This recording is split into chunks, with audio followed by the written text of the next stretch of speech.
Hello everyone. Today we're taking a look at this clock, and well, this is just like a normal standard clock, simple chime. I'm just used to working on the hour, half hour. But what makes this special is the other side, because as you can see, it's a type of system without the self-correction, and normally you would see a partition disk, but on this clock you see that there's some kind of gear, this gear, which has like slots cut out instead of like normal teeth profile. This system I've never come across before. I assume that it's more of an American system, or at least an American style system. This is made by Junghans, Germany. However, Junghans was known to make clocks for the American market, so I assume that that is what happened. This system is also quite temperamental, so I assume that is the reason we don't see it often. I got this one to work for now. I got it because I saw the system. I didn't work. I tried to get it to work before cleaning, so I have a feeling for the system, so I don't have to like clean it and then figure things out, and probably need to clean it twice. There was a lot wrong with it, a lot of things were bent, but yeah, I got things together now, and working for now. So the way this system works is you have here, instead of your partition disk, like normally your partition disk is attached to a gear. Here the partition disk is a gear itself. It is driven by this little pinion here, as you can see. So this one is just hold on with that screw there. And it is kind of the same principle as one with a partition disk, where like normally in a prison you have the notches cut out. If it can fall in the notch, it stops. However, partition disk, for half an hour, you let it fall in the same notch. This system, there's two notches. So it basically goes out one notch, falls into the second one, and that's like, it will strike once, that's your half an hour, and then the next time it will go all the way till the next two. So yeah, that's basic working. So now I'm going to let you show the details. So at the front, that's where it all starts. So you have your two like notches here on the main axle. There's two notches to lift a bunch of levers. This is protected against rotating in the wrong direction. That's why there's two levers. So you will see if you rotate in this direction, it will still, it actually still kind of does something. Don't know if it messes something up. But anyways, all the clocks definitely don't have that system, and this would just break off, which is not something you want. So that's why if you turn in the wrong direction, it just moves out of the way and it snaps back. It is when it goes in the right direction, you start lifting this. So what do you start lifting? You start lifting this, and at one point we're going to get our pre-strike. Let me turn it this way. I hope that turning it in the other direction hasn't messed something up. And I went too fast here, but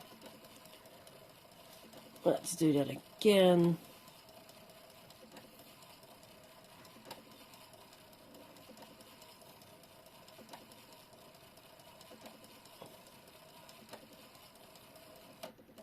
And it stopped.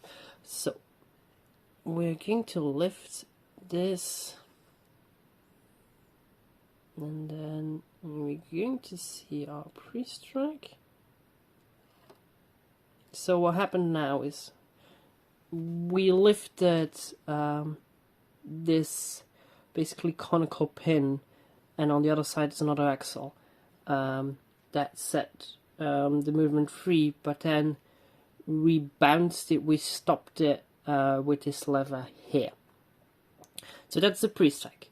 Pre-strike is getting everything ready to go for the strike. So that's basically the same principle as you would have on the modern day clocks with self-correction, or on the clocks which have like the partition disc, which don't have self-correction. So yep. Now we've seen this happen. So we have that. Now it's time to turn it around. So here we are at the back. Now I've showed you earlier like how it starts the chime, how it starts striking. But this is basically the part where like it gets decided how many times. So basically you can see here you have like the gear here, and you can see basically from here those are the four like deep cutouts. So those deep cutouts, they're like 1:30, 1 o'clock, 2:30, and then this is the end, so this is 2:30, and then this is 2 o'clock. So this is basically the start. So this is your 12, and then you can see they are gradually, the spacing in between the two notches is gradually getting bigger and bigger. That's because, well, it's going to strike more and more, because it's going to strike 1, like I said, the 4 times 1 or 3 times 1, then 2 times, 3 times, 4 times, according to that. But because this is not a system with self-correction, basically this mechanism doesn't know the time. It just continuously does this, and as long as nobody messes with it, it will be correct. That's why eventually we moved on from systems like this and self-correction, because yeah, it's mainly user error that introduces those faults. So if we can prevent those with self-correction, that's great. So the way it works is like you this front, like I said, the conical pin at the front lifts the axle, and on the axle we have this lever. So if I move this lever up, no, it's still blocked on the other side, I think. Yeah. Oh, let's do it the other way.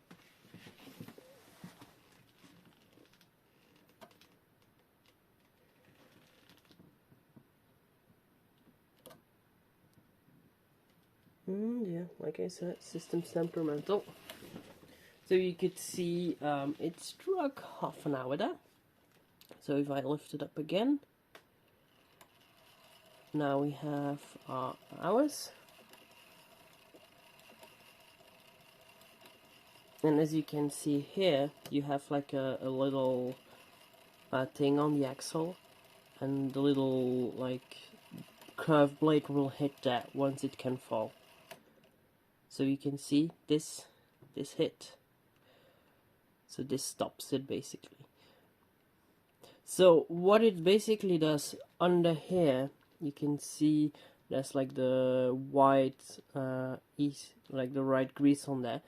That's basically like like a round gear with a notch cut out, and each time there is like a gear teeth right in the two gear teeth. It allows this lever to drop. Now, if it drops on like a normal gear, like gear spacing, it will not stop. But if it can fill, if it can like go in here in a deep one, this hits and it stops the mechanism. That's how it works.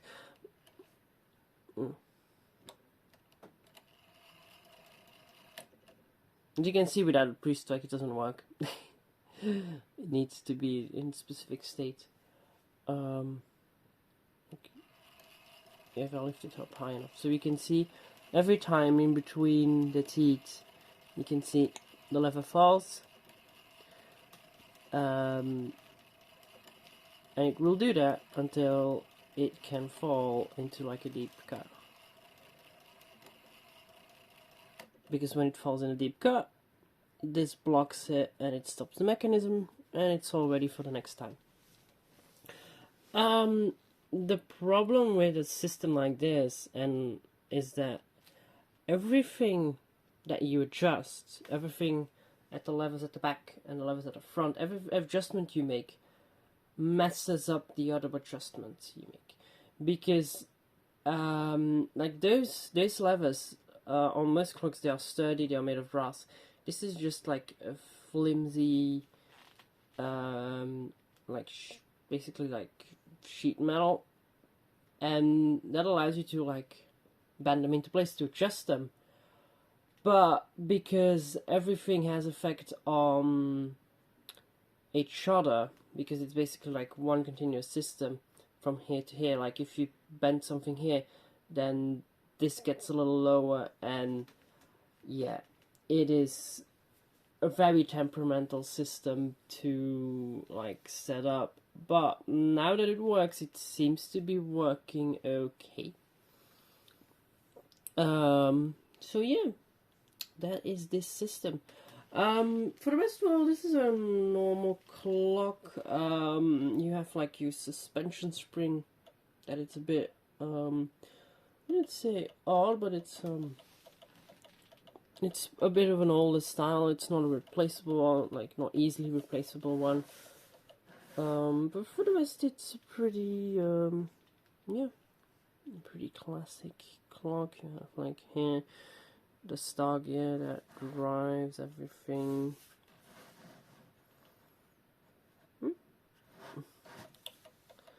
Oh yeah, this is also something that like this spring here.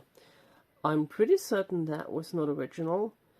But I might look in for a replacement for that. But that was also another thing. Getting the force right that string puts on the axle there was so like was also tedious, because too much force and it wouldn't lift out of like the round reel here with the cutout, because after the pre-strike it is still half in the cutout of that wheel, and so when the clock started striking, it would stop because this lever was being pushed down too hard, so the movement would just seize up. However, not enough force, and it wouldn't go deep enough into the notches to stop the movement, so it would keep going. So that was like a lot of fine-tuning, and I wonder, I guess at the factory spring tolerances were good enough to not have that problem. But now for finding another spring for it, yeah, because it was probably one of those, let's see if I can find, yeah, there's a little hole in there, so it was one of those, like just, like basically like a piano wire, a very thin piano wire, that was put in, because you can see, you here have like the little hole, So it was like a little piano wire that was put in there till here, and then they punched around to make it stuck. And then yeah, then that would have been the spring to keep tension on that axle. And well, somewhere along the S, somebody had lost the spring and decided to put this one in, and I'm pretty sure that's the spring of a ballpoint pen. So I might look into replacement. If I can't find anything suitable in force, I might just leave it as is, tidy the end a bit up. It's movement is not visible in this clock, so there was already like a lot of work to get a striking mechanism working, and now I hope after cleaning this clock that it still works. But yeah, that was the overview of this, I presume not American made, but made by Junghans for the American market. Yeah, so thanks for watching, everyone. I hope you liked this video, and see you in the next one. Bye bye.